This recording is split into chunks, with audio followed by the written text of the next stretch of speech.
Alright, let's play more Sithis and just see if we can figure out what this deck needs and if there are ways that it can perform better. I just played a game that I recorded but will not upload because it was just so slow, and Planeswalker Tribal on the other end, they killed me with Vraska poison counters and Proliferate, but it took forever and we still died with 25 life, so it was just god-awful. It wasn't fun to play, it's not going to be fun to watch. Hopefully this next game is a little better. That other one was just something else. They don't all have to be entertaining, but like their whole deck was removal and planeswalkers, and it was built around Nicol Bolas, God Pharaoh, so super slow. And our start was terrible. What I've been doing is waiting until turn 4, or if we have ramp, turn 3 to play Sithis, just so if she gets removed, she can come back out again. But we did not draw enough lands. We started with 2, and it took way too long to get number 3. And they had turn 2 Ragavan, turn 3 or 4 Liliana of the Veil. They just had lots of answers to anything that we did do, so we fell behind too quickly. I'm going to keep this because we have both of our colors. We have turn 2 removal, we have turn 3 removal, well I guess if we draw a white source, but nothing else. We also have Sithis into Idyllic Tutor to find basically anything that we need. So once we see the next couple cards, we'll figure out what we want to do. Okay, you can't cast non-creature spells. Whenever you tap a land for mana, add 1 mana. Interesting. Okay, so creature deck, obviously, it looks like. It's a 5/5, okay, into an Elvish Mystic. Alrighty, yeah. No need to play Sithis here. We're just going to draw with the companion. Great, well we have 4 lands. That looks really good. I wish that one would have been a plains. Okay, and they're just going to put a bunch of mana ramp on their board and play a bunch of creatures, it looks like. So what enchantment do we want from our deck? We've got a lot of them. You know, we really are going to want our Sigil eventually. It's just whether or not we play it right now. I feel like we just maybe play Wedding Announcement to get that on the board, especially against this deck that's just going to be pumping out creatures. We need to have some blockers.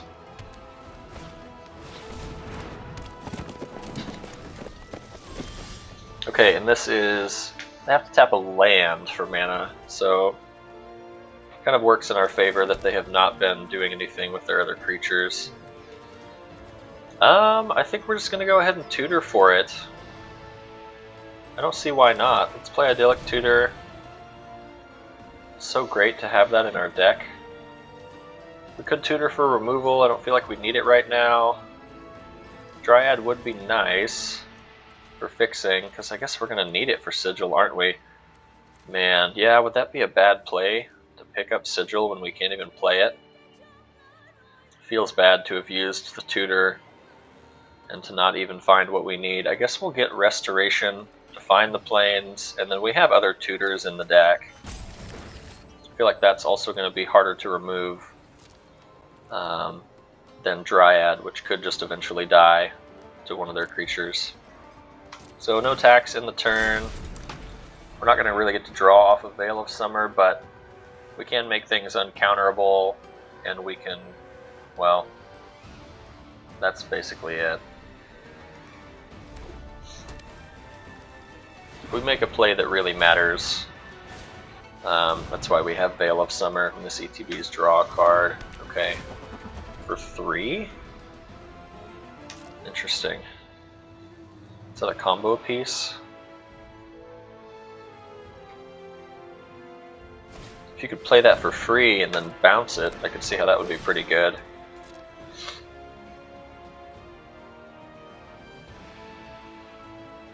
Well, at least we're just seeing a bunch of cheap creatures right now. Yeah, okay. I wouldn't be surprised if we end up seeing like Craterhoof next turn or something, but at least for right now, Jesus Christ. Maybe I should just stop talking. Okay, at least for right now, we're safe.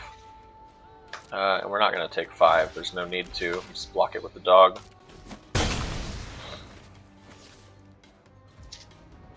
Go to turn. Fall of Khanda. This is actually pretty great because we can just get rid of their commander.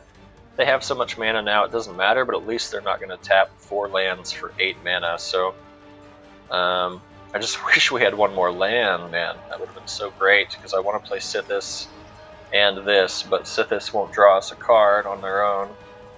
I guess we could Sithis Fateful Absence, but then if she gets removed, it's just not that great. Ugh. Man, this is terrible.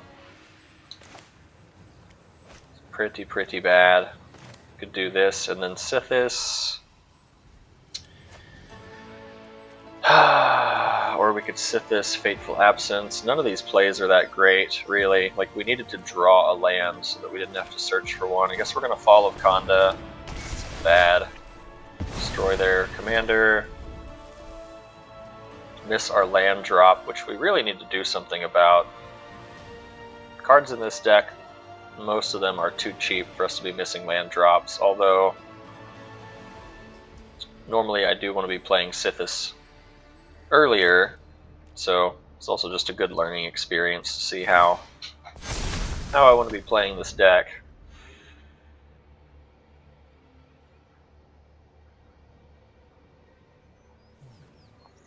But letting them have nothing but mana dorks and then also tap their lands for double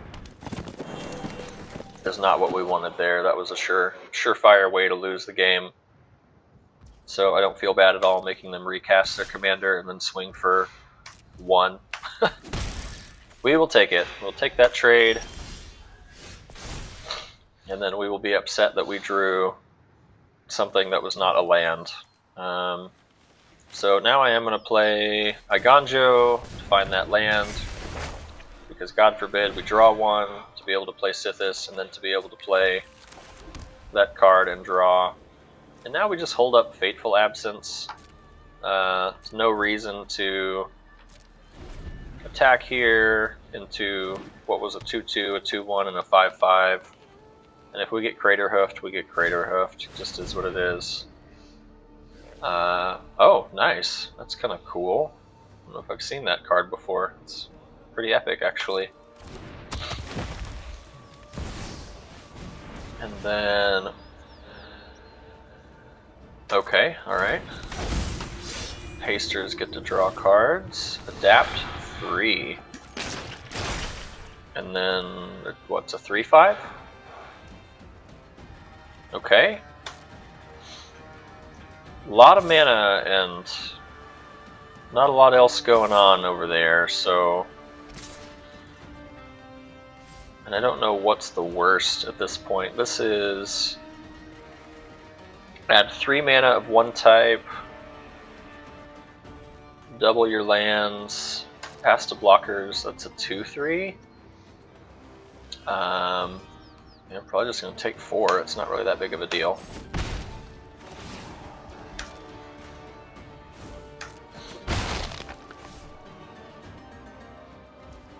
Okay, we'll Fateful Absence the commander again,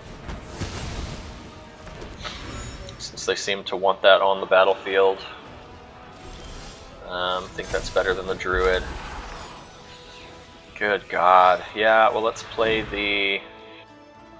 Let's get rid of the Realmbreaker's Grasp and return that. Bring that on to...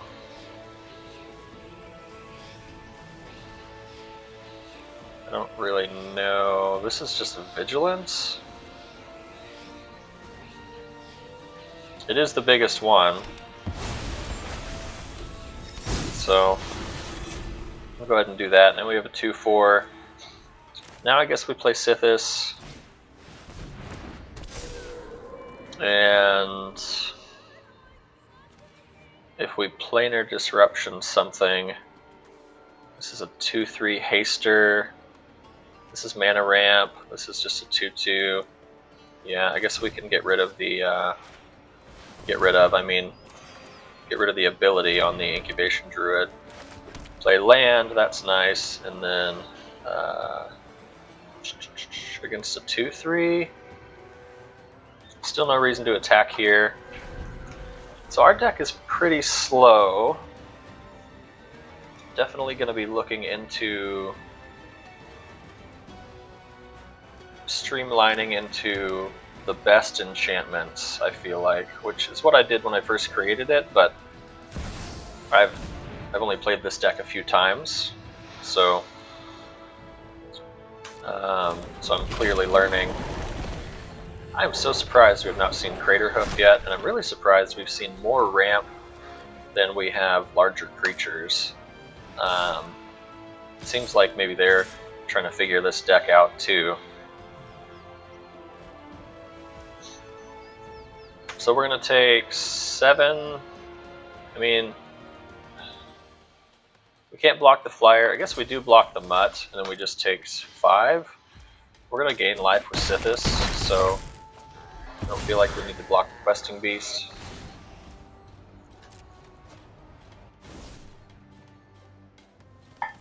Obviously they can replay the mutt, but gain some life.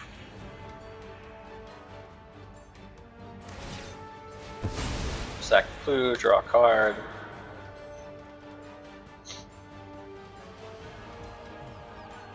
Okay. Veil of Summer, probably not so good since this isn't like... I mean, I want to play competitively, but this is not CEDH. So now we need our infinite mana combo with the... Where are you? Sanctum Weaver.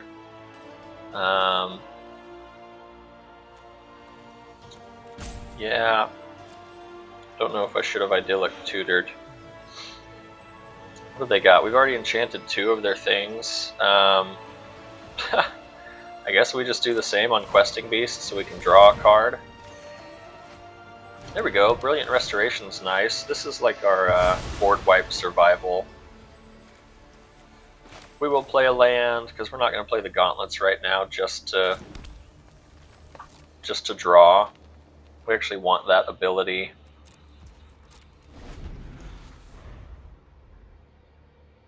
We really want that ability for the Sanctum Weaver specifically.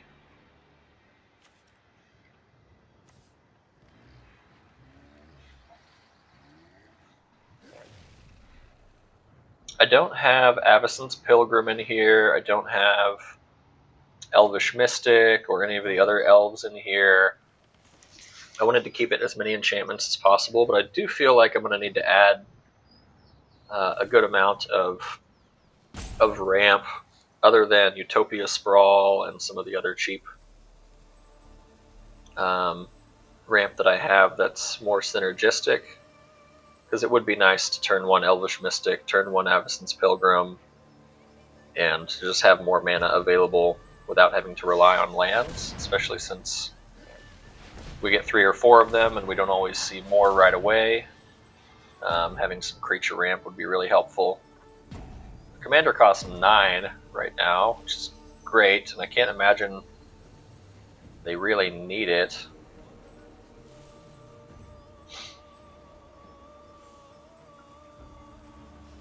We're both figuring our decks out, it certainly seems like.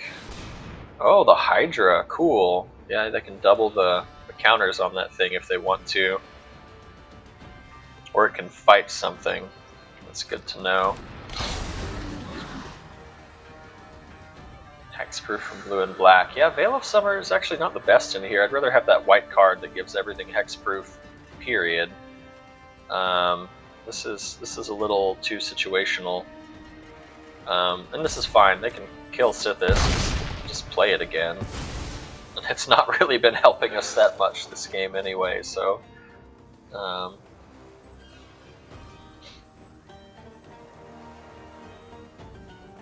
Okay, what else are you gonna do? So many small bodies on the battlefield over here.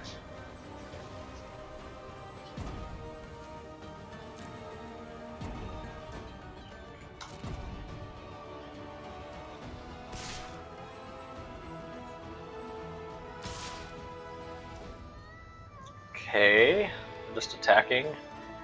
I don't care if the Circuit Mender dies, because I don't want to take the damage here. I kind of wish we could block the flyer, so we'll just let that die. Creating a token is nice now that we've got our wedding festivity. So I feel like that's worth the trade right now.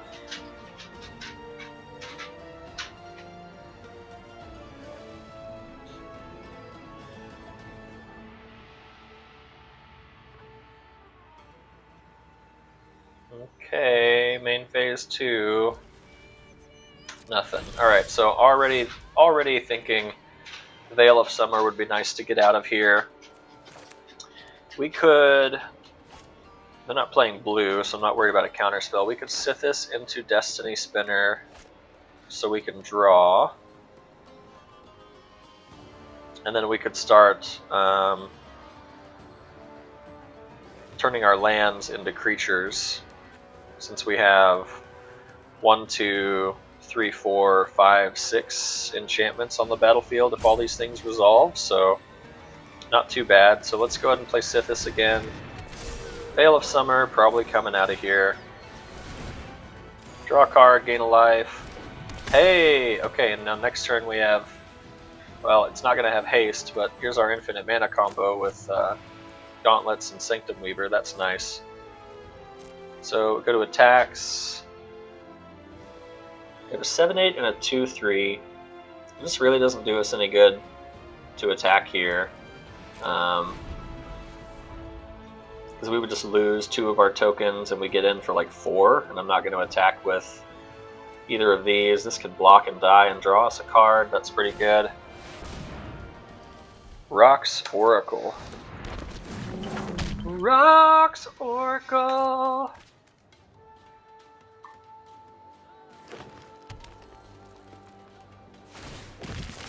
Scrapwork Mutt.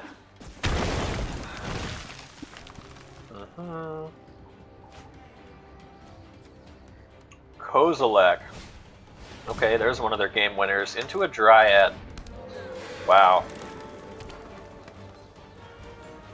Wow, wow, wow. They just apparently have only drawn like every piece of ramp they've had, and then, I don't know, some okay creatures.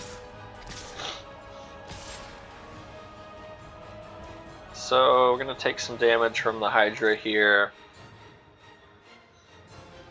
Obviously just going to block the Mutt, create a token. I think I blocked the Hydra here and just take a few damage from it. What is that? It's a 7-8. Yeah, we just take what it's going to do. We draw a card, create a token. I think that's pretty good. Thought about blocking it and killing it with the other tokens, but just didn't feel worth it.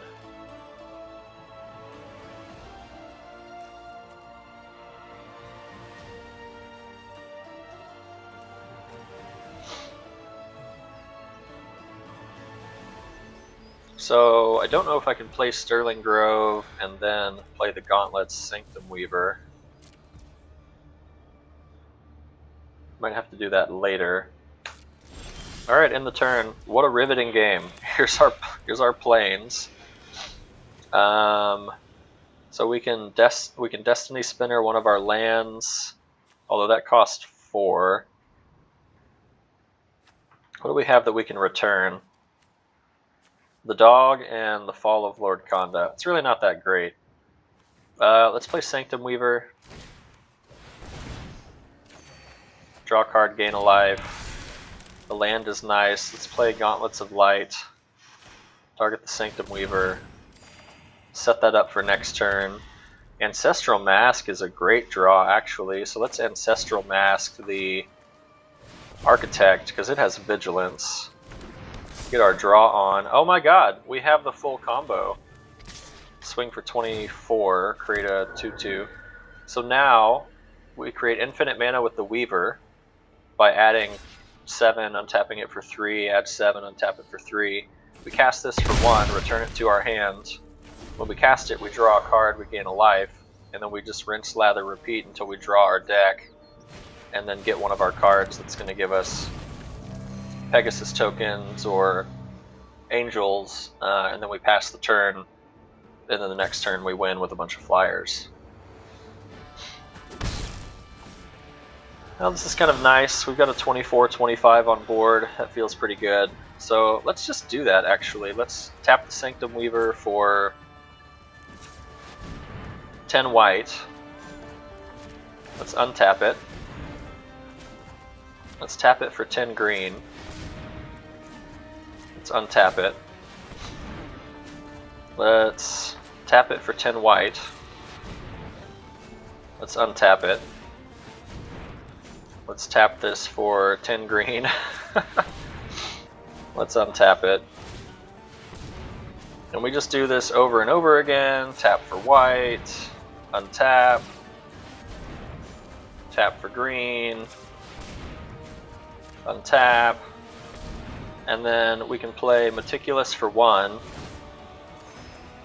Draw a card, gain a life. We'll go ahead and play the land. We will return Meticulous to our hand. We'll cast it again. Draw a card, gain a life. Return Meticulous to our hand. Okay, and they see what's going on here. So that is the idea. I did have fun in this match. Normally I skip these, but that was the first time we've seen that combo. And that is exactly how I wanted it to work. So that was a lot of fun. What a slow game. Definitely not the ideal Sithis deck, but there's still some fun stuff in here. And certainly enjoyed playing it. I'm going to keep playing it and get it to where I like it. That way it's running a little more consistent. So stay tuned for the next one.